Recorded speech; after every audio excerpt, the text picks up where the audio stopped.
say. It's a great day for two. We're heading into double overtime. Tied at 50 in the Big Ten Conference. Two top 20 teams, Michigan State and Ohio State. Matt Sylvester was in the right place at the right time again to send this one into double overtime. How weird does that sound? We're going to double overtime, and it's 50 to 50. And it's been a sensational game. Both teams have really gotten after it defensively. The Buckeyes' defense has been terrific, not allowing dribble penetration. Dials and Davis have gone at it inside. Both teams have had big plays made by different players. Now they get to do it for 5 more minutes to see who can outlast the other. Tip controlled by the Buckeyes. Butler, Sullinger, Sylvester, Dials, and Foster. Ohio State.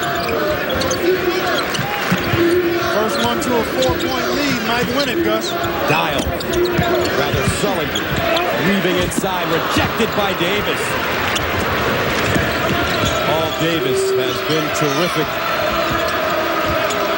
11 points, 10 rebounds, and a couple of blocks. Inside Trennan, and a foul coming up against Foster from behind. Don't forget tonight on CBS at 60 Minutes, followed by Cold Case, and then the world premiere movie Jesse Stone, Night Passage. Paul Davis, 16 points. Foster fouls out with 8 points. He was scoreless in the second half and overtime. Team captain and leader, and you can see him limping a little bit from that fall he took in the first overtime. Right now just frustrated that he can't be out there with his teammates. That foul put him out of the game and the Buckeyes over the limit. That will send Matt Trennan to the free throw line, and what a game he's had. Remember, he's a star wide receiver on the football team, and this is only his 9th game played since the end of the football season. He's got 10 points and 10 rebounds. Make it 11. Coach Tom Izzo said that his toughness, athleticism, and leadership really helped define this team. He is the ultimate glue guy. He's the kind of guys you win with, Gus, because they do the little things, they do them consistently. They give you terrific effort at both ends of the floor, although he goes 1 for 2 from the line there. Now let's see if the Buckeyes can establish Terrence Dial. They've tried to take advantage of some matchups that they've enjoyed on the perimeter. Sylvester against Ager, Sullinger against Ager. But this is the guy they've got to try to go through. And Dials is fouled by Davis. Paul Davis, though, picks up his 4th. And that's one of the reasons you try to go at him, Gus. Terrence has had success. Dials has had success in there. And then you put pressure on Paul Davis to try to defend a good low post score. Good job here by Dials with his footwork and the ball fake to get himself to the foul line. Dials a good free throw shooter at 73%. Makes the first to tie it at 51. Dials with 17 points. And they missed the second.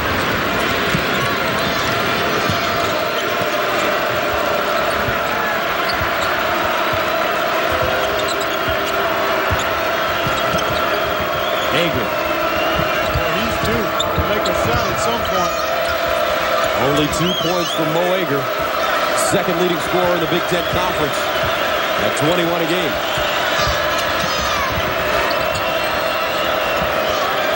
7 to shoot. Inside Trennan. Oh, and 1. Matt Trennan stuffing it down.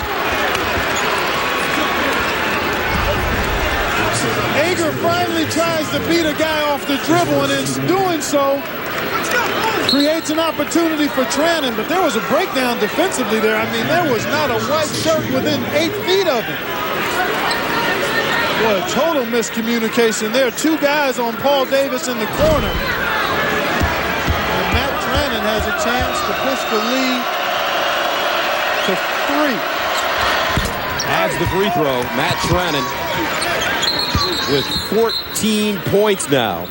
Had his career high 11 against Indiana, so he has set a new career high 14 points to go along with 10 rebounds. And he heads out of the game.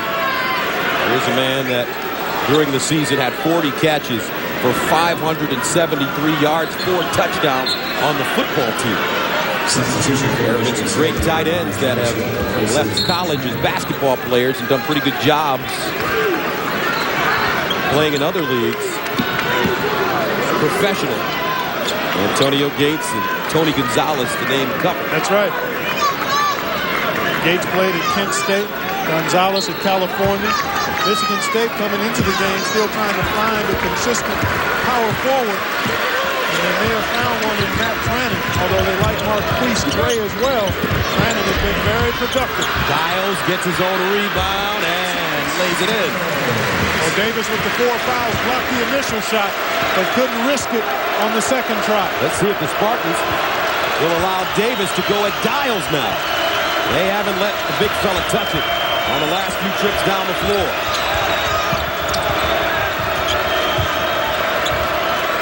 Dials make that. Davis is guarded by Sylvester now. Now Dials picks him back up. 10 to shoot. Neitzel. The Brown exploding on the baseline. Beautiful.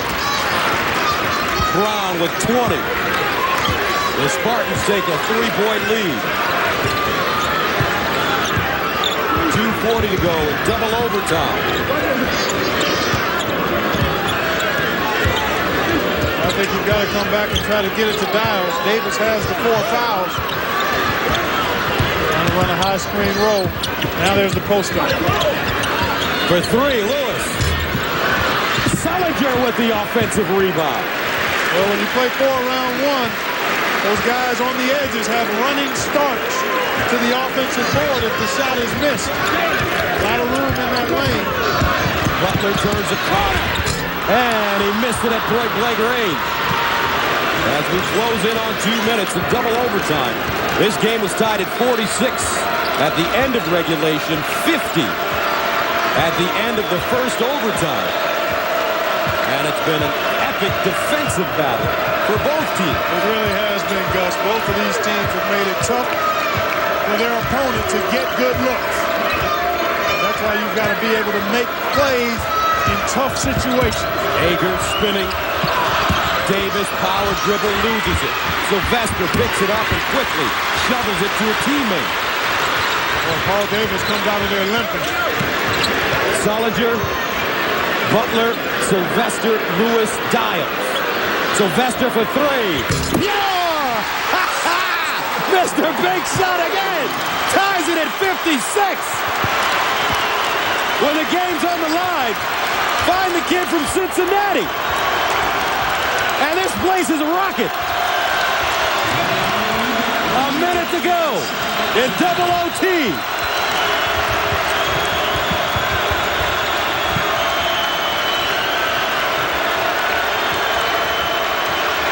Neitzel on the baseline, banks it home. With the right hand. That's a left-handed guy going in there under pressure. Controlling his body and the ball. And that's his first basket of the game. So here we go. About a 6-second differential between the game clock and the shot clock. Spartans up by 2. Who wants it for Ohio State? They spread the floor. Lewis driving, dumping in the corner. Salinger, no. And a foul on the baseline. With 17.1 to go in double overtime. Today's Chevrolet players of the game are, how about Matt Trannon? Other guys score more points, but what a great effort. 14 points, a career high, and 11 rebounds.